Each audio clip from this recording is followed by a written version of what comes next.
President Donald Trump has signed an executive order temporarily halting work visas like the H-1B visa program for highly skilled workers.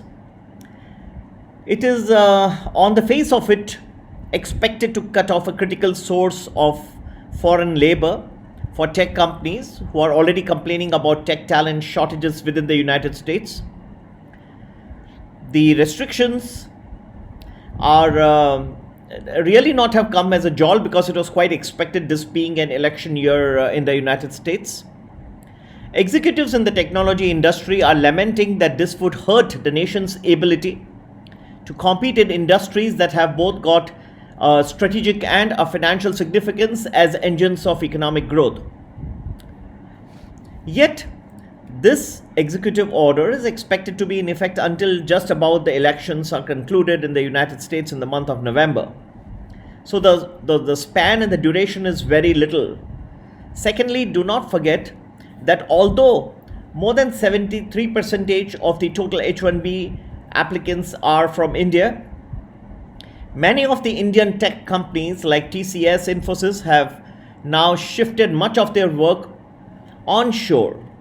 So they are actually doing from something like 43% to 24%. They have shifted much more of their work within the countries itself. Thirdly, there are new areas like Canada where many of these companies have been setting up the offices. Fourthly, the order does not impact those people who are already within the United States. So this, really speaking, affects only those people who are freshly applying for the visas. So the time duration of this ban looks like 3 to 4 months. But there are two things to be borne in mind over here.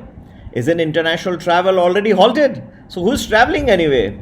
Secondly, aren't we all told to stay back and work from home? So I'm sure this work from home is not ending tomorrow, right? We have peace of home life, and also we are able to work from home. So it's not that this is happening in a jiffy and that we have to move back, right? Everybody's enjoying the pleasure of being at home and doing their work as well. So anyway, if you're working from home, you don't have to travel to the United States. Thirdly, this does not impact companies which are a part of the food chain. So that means if you are doing any software pertaining to the food chain, then you're fine. You can fly.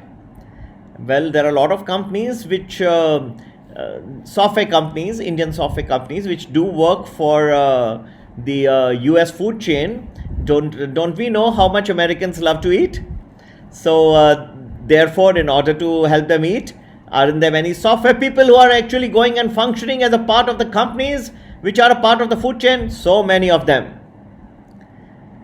And finally, if you are a part of a company which is, really speaking, working with an American company and which is essential in the security and the national interest, well, so many companies are a part of the national interest of the United States. Almost everything is a part of the national interest, right? In many ways, if you look at it, who's not working for the national interest? So really speaking, this boils down to very few limitations and does not impact IT companies much. This type of rhetoric happened even in the 2016 U.S. presidential elections. It has started once again as the date of the presidential elections draws closer in November. Impact of just this executive order will not be much.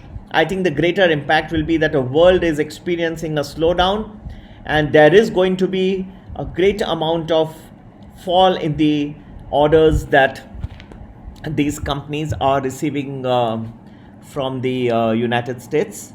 Even the legacy work is fine, but there is a cutback in the tech spending. Let's not hide it. Although these companies they're completely full of hiring, they're up to the bench strength, but yet this is not the time that they're getting any new fresh orders. They are not able to generate that, because there's a slowdown in demand within the United States, and definitely the companies are not ramping up their tech abilities at this point of time. But other than that, Trump's executive order has of little significance to Indian tech companies. So do bear that into consideration while making your investments in the Indian IT companies like Infosys, TCS, and Tech Mahindra, Wipro. Do bear that in mind. Take care. Happy investing. Bye bye.